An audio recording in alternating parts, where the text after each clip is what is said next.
오늘 설교 제목이 아버지입니다.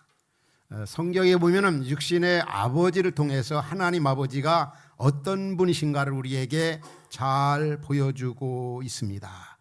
자, 우리의 육신의 아버지 이렇게 생각하면은 언제나 우리에게 있어서 큰 산 같고 또 광야 같은 세상 살아가면서 이 삶의 버팀목이 된다는 것을 실감 있게 우리는 경험하게 되어집니다. 평상시는 모르지만 우리가 아버지가 되어보고 또 자식을 낳아 길러보면은 또 때로는 아버지가 먼저 세상을 떠났을 때 때로는 멀리 있을 때 그 아버지라고 하는 존재가 얼마나 크다고 하는 것을 우리에게 보여주고 있습니다. 그래서 하나님 아버지가 이런 분이구나. 성경에 사실 이런 예들이 많이 있지 않습니까? 우리가 예수님께서도 너희가 이렇게 기도하라 할 때 제일 먼저 나오는 게 마태복음 6장 9절에 오면은 하늘에 계신 우리 아버지요 그랬습니다. 하늘에 계신 높고 위대하시고 전능하신 그분이 우리 아버지다. 그럴 때는 참 마음에 확신도 있고 담대함도 생기고 기도에 대해서 확신도 생겨지는 거죠. 자신감이 생겨지는 겁니다. 그것뿐만이 아니죠. 기도에 대한 교훈할 때도 마태복음 7장 9절부터 11절에 보면은 너희 중에 누가 아들이 떡을 달라 하면 돌을 주며 생선을 달라 하면은 뱀을 줄 사람이 있겠느냐? 너희가 악한 자라도 좋은 것으로 자식에게 줄 알거든 하물며 하늘에 계신 너희 아버지께서 구하는 자에게 좋은 것으로 주지 않겠느냐? 이 기도할 때 우리의 기도를 들으시는 분은 우리 아버지시다. 이 아버지, 하나님이 어떤 분인가? 하늘에 계신 우리 아버지와 같은 분이다.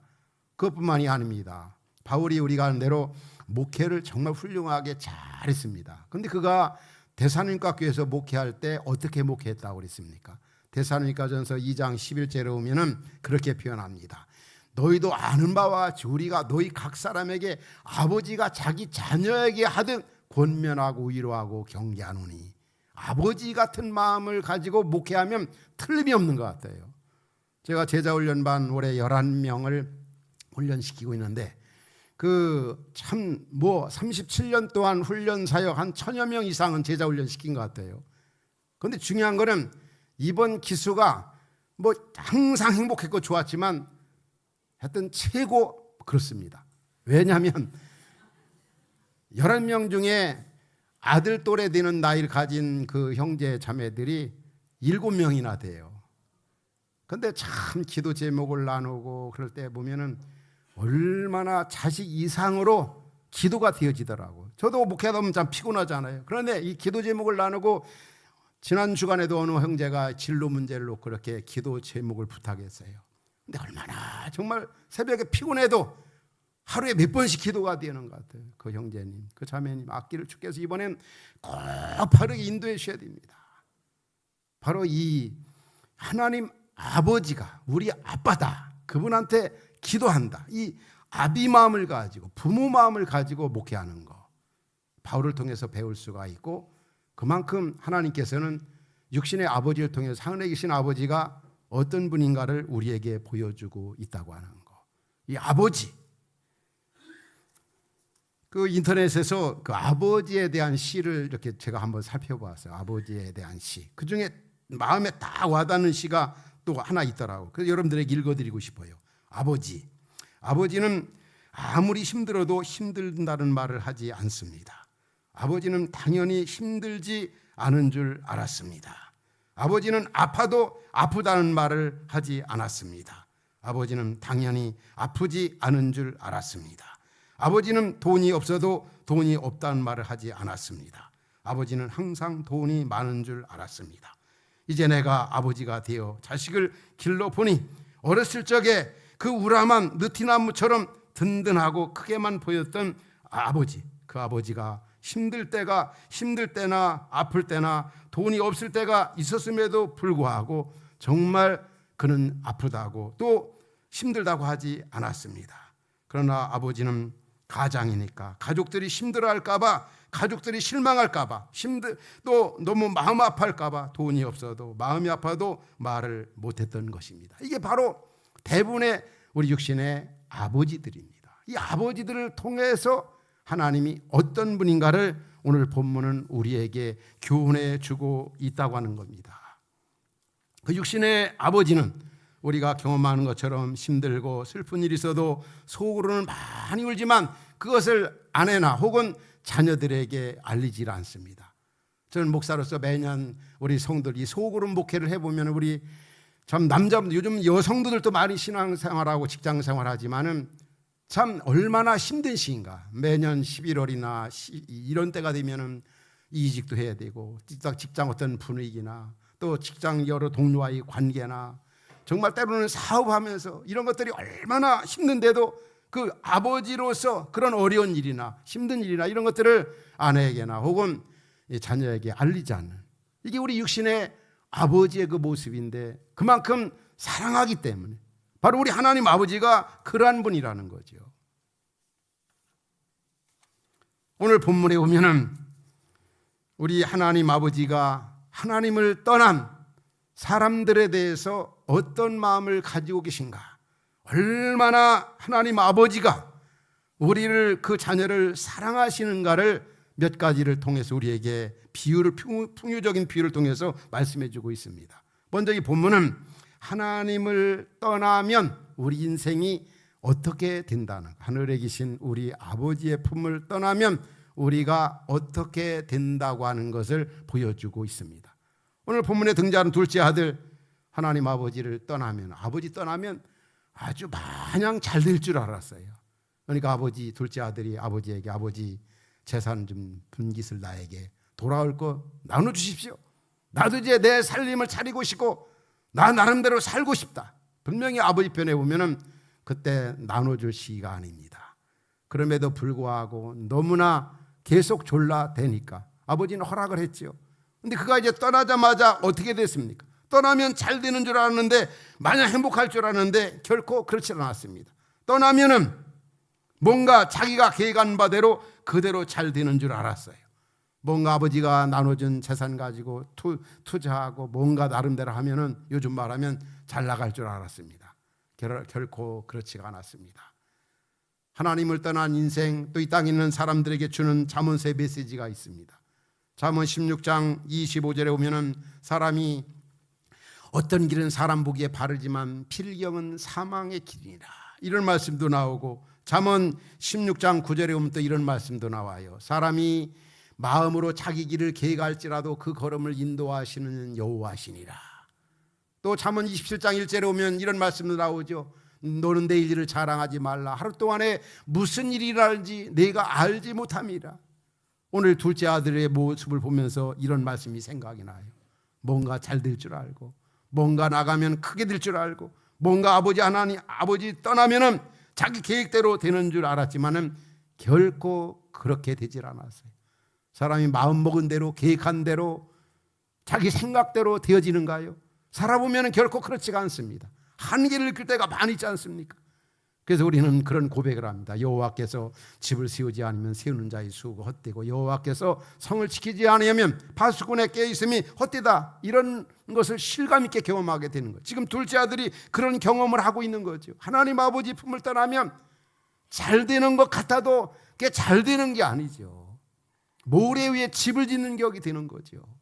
우리가 잘 아는 요나 같은 경우도 하나님께 너 니네에 가서 복음을 전해. 자기 생각에 맞질 않았어요. 니네를 저버리고 반대 방향 다시로 갔습니다. 딱 배가 기다리고 있습니다. 잘 나가는 줄 잘 되는 줄 알았어요. 그는 어떻게 되었습니까? 풍랑을 만납니다. 제비를 뽑았는데 또 요나가 걸렸습니다.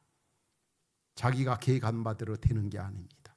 하나님 아버지를 떠날 때 우리 인생에게 어떻게 되는가?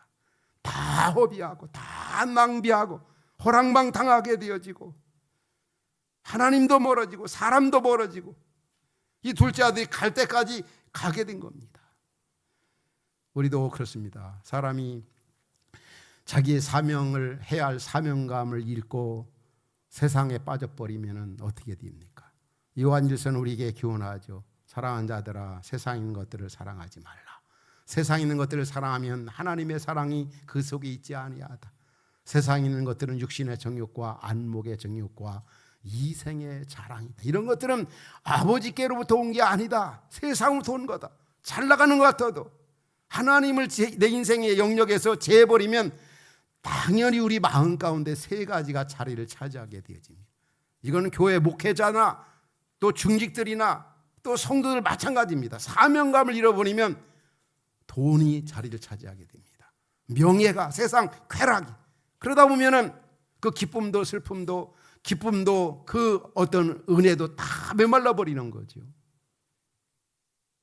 그래서 성경은 뭐라고 말씀합니까?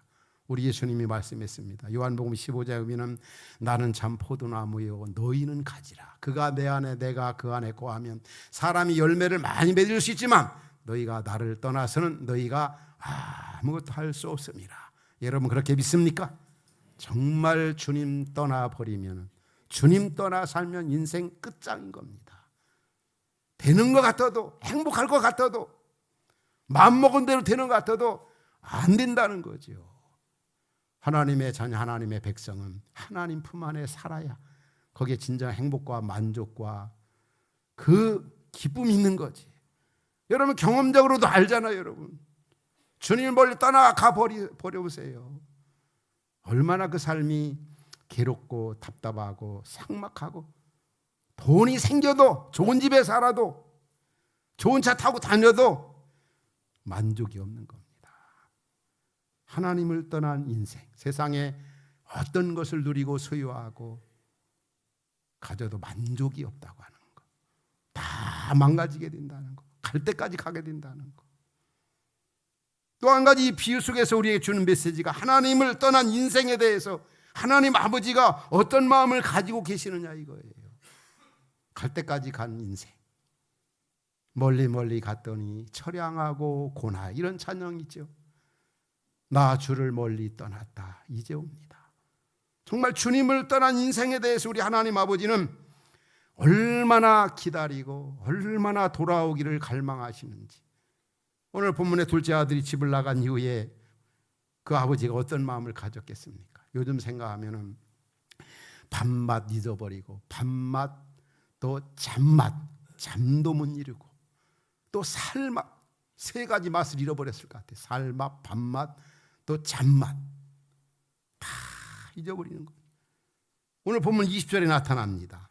아들이 이제 떠난 후에 20절에 보면은 아직도 거리가 먼데 아버지가 그를 보고, 아버지 떠난 이후에 정말 거리가 먼데도 그 아버지가 그 아들을 알아보았어요. 생각해 봐요.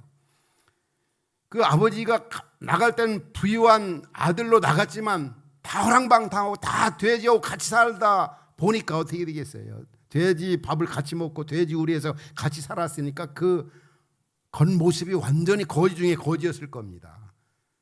그런데 누가 먼저 알아봅니까? 아버지가 알아보았어요.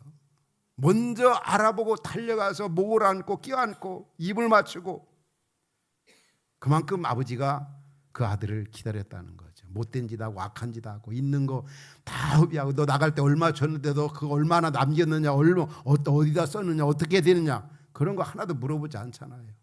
그냥 오니까 다 용서해줘, 다 받아줘. 얼마나 기다렸겠습니까? 제가 영적 멘토로 평생 생각하는 고옥하는 목사님, 그분에게도 그 아들 가운데 그 옥성우라고 하는 큰 아들이 있습니다. 그분이 이제 옥 목사님 하나님 품에 안긴 이후에 책을 썼어요. 그 책이 이제 아버지 옥하는, 아버지 옥하는. 저한테 저 책을 이렇게 선물로 주었는데 그 내용을 뭐 전에도 읽어봤지만 이번에 다시 한번 읽어보았어요.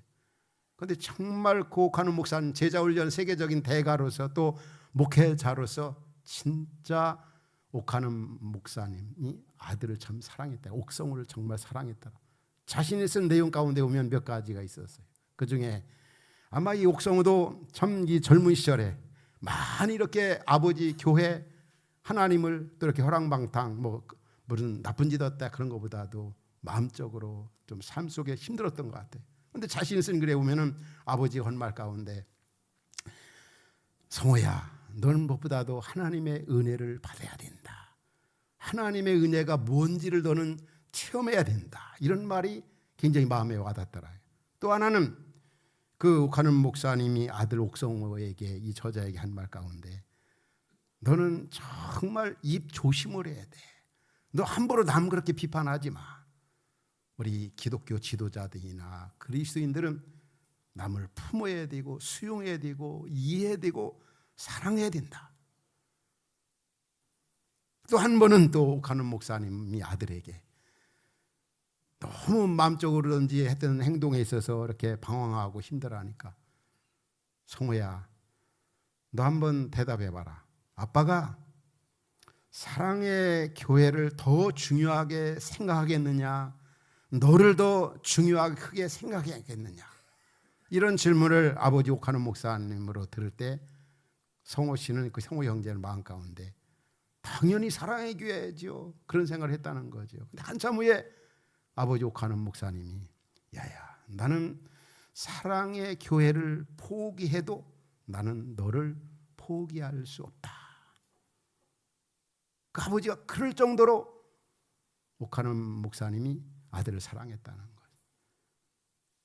옥하는 목사님이 서울대병원에서 마지막 이제 산소호흡기를 끼고 너무 많이 힘들어하고, 또 이제 문안객들 이렇게 왔을 때 그 옥성호 아들 마음 가운데 참 평상시에 산소호흡기를 끼고 있는 그 아버지 모습을 보면서, 그렇게 잔소리 많이 하던 아버지, 정말 이제는 그 잔소리 좀 더 듣고 싶다, 이제는 들을 수 없다는 그런 생각을 할 때 너무나 자기 마음이 후회스럽고 아프고 괴로웠다, 그런 표현들을 이 글에서 하고 있습니다.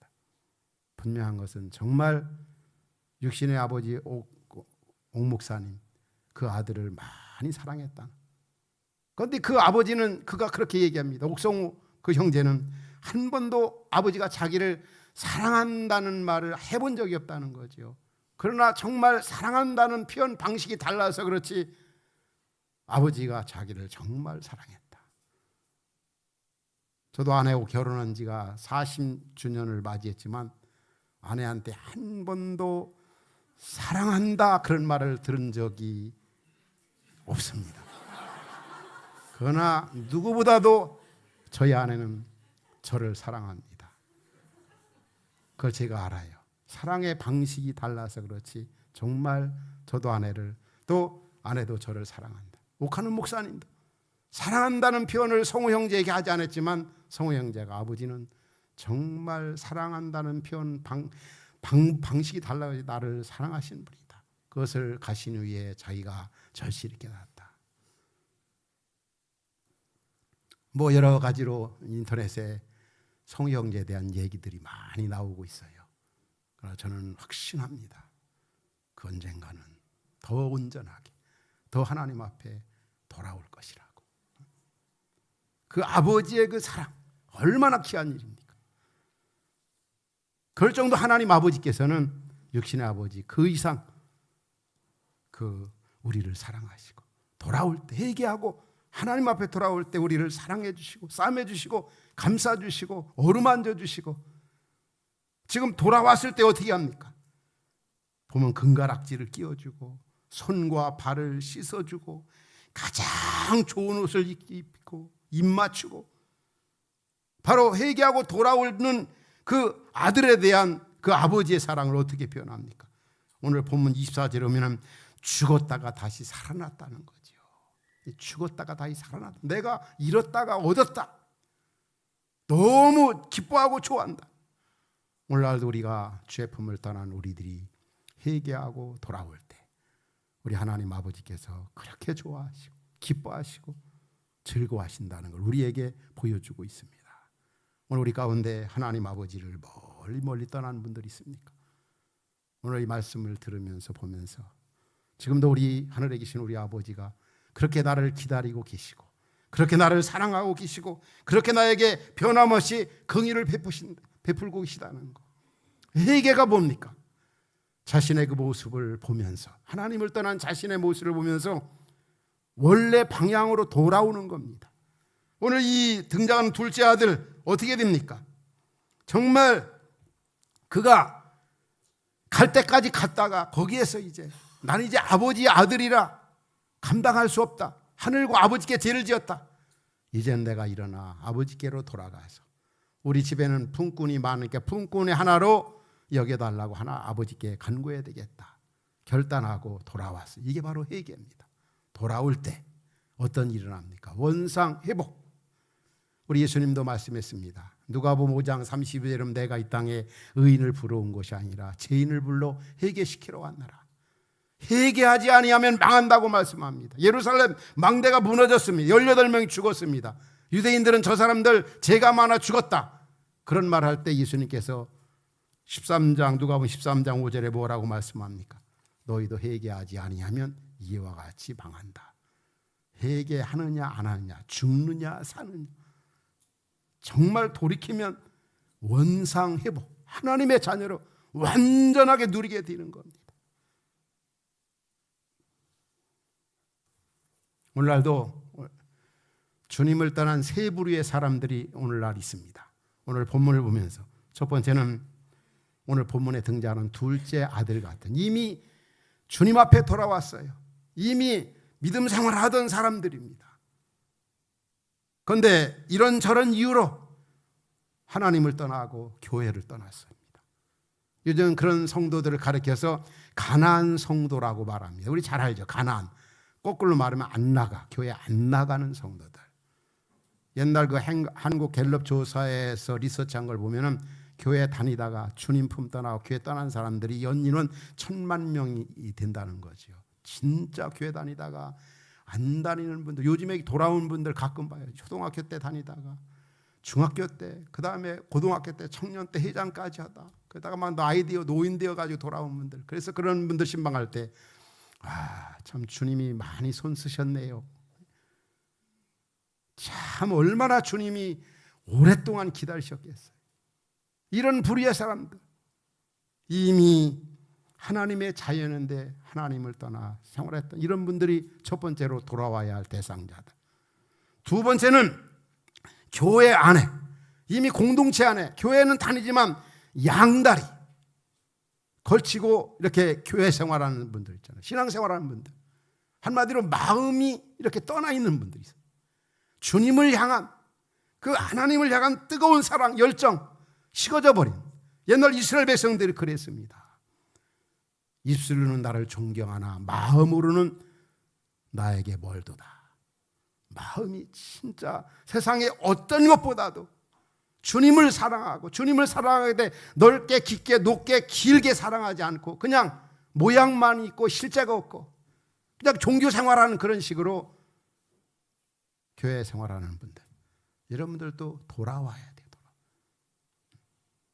주님을 떠난 분들, 또 교회 안에 있지만은 진짜 전심으로 하나님을 섬기지 아니하고 사랑하지 못하고 하나님 말씀 순종하지 않는 분들, 두 주인을 섬기는 분들, 세상도 좋고 교회도 좋고 이런 식으로, 이런 분들도 회개하고 주 앞에 돌아와야 합니다.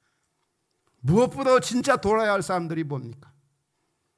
창조주 하나님 아버지, 구속주이신 하나님 아버지, 주권자이신 하나님 아버지를 모르고 세상 보이는 것이 전부, 돈이 전부고 또 자식이 전부고 부자 되는 게, 성공하는 게 인생의 전부처럼, 그리고 하나님을 섬기지 아니하고 다른 신을 섬기는 사람들, 우상 숭배하는 사람들, 창조주 하나님을 인정하지 않는 사람, 주인을 인정하지 않고 살아가는 사람들, 이런 사람들이 우리가 흩어진 축제 전도의 대상자들입니다. 이런 분들도 주님은 돌아오기를 얼마나 갈망하시는지 모릅니다. 어서 돌아오, 어서 돌아오. 밤마다 문 열어놓고 자식 기다리는 아버지의 그 심정 이상으로 우리 하나님 아버지께서는, 더군다나 이런 사람은 여기 말씀 듣는 우리를 통해서 그 일을 행하시기를 주님은 소원하고 계시다는 사실을 믿으시기 바랍니다. 이제는 우리는 다시는 오늘 본문을 보면서, 다시는 둘째 아들 보면서 주님의 품을 떠나지 말아야 합니다. 진짜 여기가 좋사오니, 이 공동체, 이 교회 생활이 얼마나 행복합니까? 시인이 이렇게 하나님을 멀리 떠나고 때로는 교회를 멀리 떠났다가 돌아와서 고백한 말이 있습니다. 시편 27편 4절에 보면은 이런 고백을 합니다. 이 고백이 바로 여러분의 고백이 될 수 있기를 바랍니다.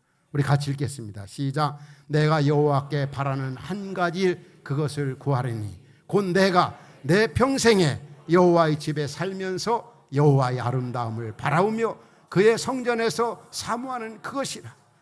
정말 하나님 중심, 교회 중심, 말씀 중심으로 살겠다는 거예요. 세상 떠나서 생활해 보니 거기 무슨 재미가 있어요? 재미없지 여러분들. 주님 안에서 사는 행복이, 이 공동체 안에 생활하는 게 얼마나 행복한가. 시인은 다른 거 이렇게 고백합니다. 시편 84편 1절 10절에 보면은 만군의 여호와여 주의 이 공동체 교회가 어찌 그리 사랑스러운지 10절에 보면은 10절에 뭐라? 주의 궁전에서 공동체 안에서 한 날이 다른 곳에서 지으면서 첫날 사는 것보다 여기서 하루 지내는 게 너무너무 행복하다는 거예요. 여러분 그렇게 믿습니까? 정말 이 주님 안에서 사는 행복, 공동체 믿음의 식구들이 교제하면서 영원한 것에 가치를 두고 그를 앙마하며 살아가는 게 이것보다 더 큰 행복이 어디 있겠습니까? 이런 안에서 돈도 벌고 이런 안에서 또 좋은 집에 살아야 그게 진짜 행복이고 만족이지.